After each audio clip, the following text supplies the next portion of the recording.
Selamat pagi, Anda menyaksikan Headline News. Pemirsa, laju pembahasan rancangan Undang-Undang Pilkada begitu cepat, sampai-sampai hanya dalam waktu 1 hari, Balik menyikapi putusan Mahkamah Konstitusi soal UU Pilkada. Hasilnya DPR mengabaikan putusan MK soal batas usia calon kepala daerah dan menyepakati putusan MA bahwa seseorang bisa mencalonkan diri bila berusia 30 tahun pada saat pelantikan. Demikian pula soal ambang batas pencalonan kepala daerah, di mana Balik dinilai mengakali ketentuannya.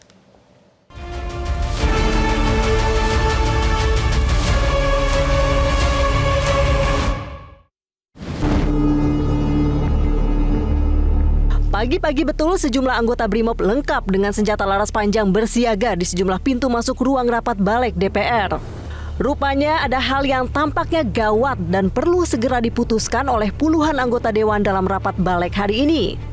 Mereka memperdebatkan 2 putusan Mahkamah Konstitusi. Pertama, putusan nomor 70 tentang syarat usia calon kepala daerah yang dihitung saat penetapan pasangan calon pilkada yang berlangsung saat pendaftaran. Balik menolaknya mentah-mentah. Walhasil, putusan ini berpotensi menjadi karpet merah bagi anak Presiden Jokowi, Kaisang Pangarep, yang usianya belum 30 tahun saat penetapan versi putusan teranyar Mahkamah Konstitusi.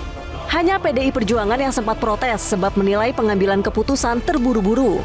Meski sempat berdebat, pada akhirnya Balik sepakat menganulir putusan MK soal syarat usia Cakada.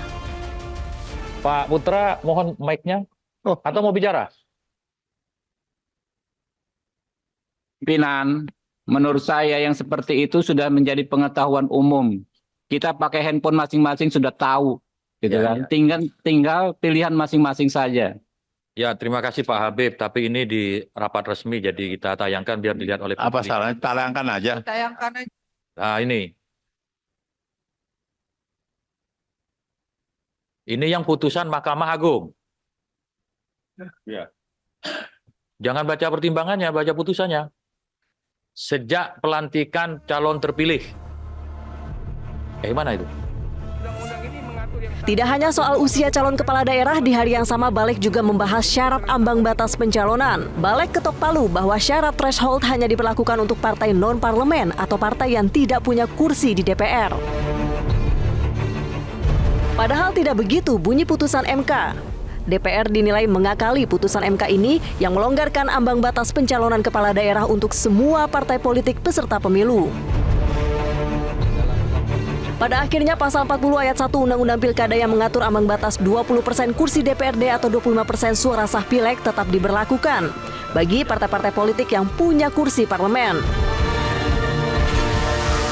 Padahal MK membatalkan pasal itu untuk menghindari demokrasi yang tidak sehat sebab threshold versi Undang-Undang Pilkada rentan memunculkan calon tunggal. Terlepas dari rapat kilat Balik menyikapi putusan MK ini, Balik mengingatkan bahwa DPR adalah pemegang kekuasaan dalam pembentukan undang-undang.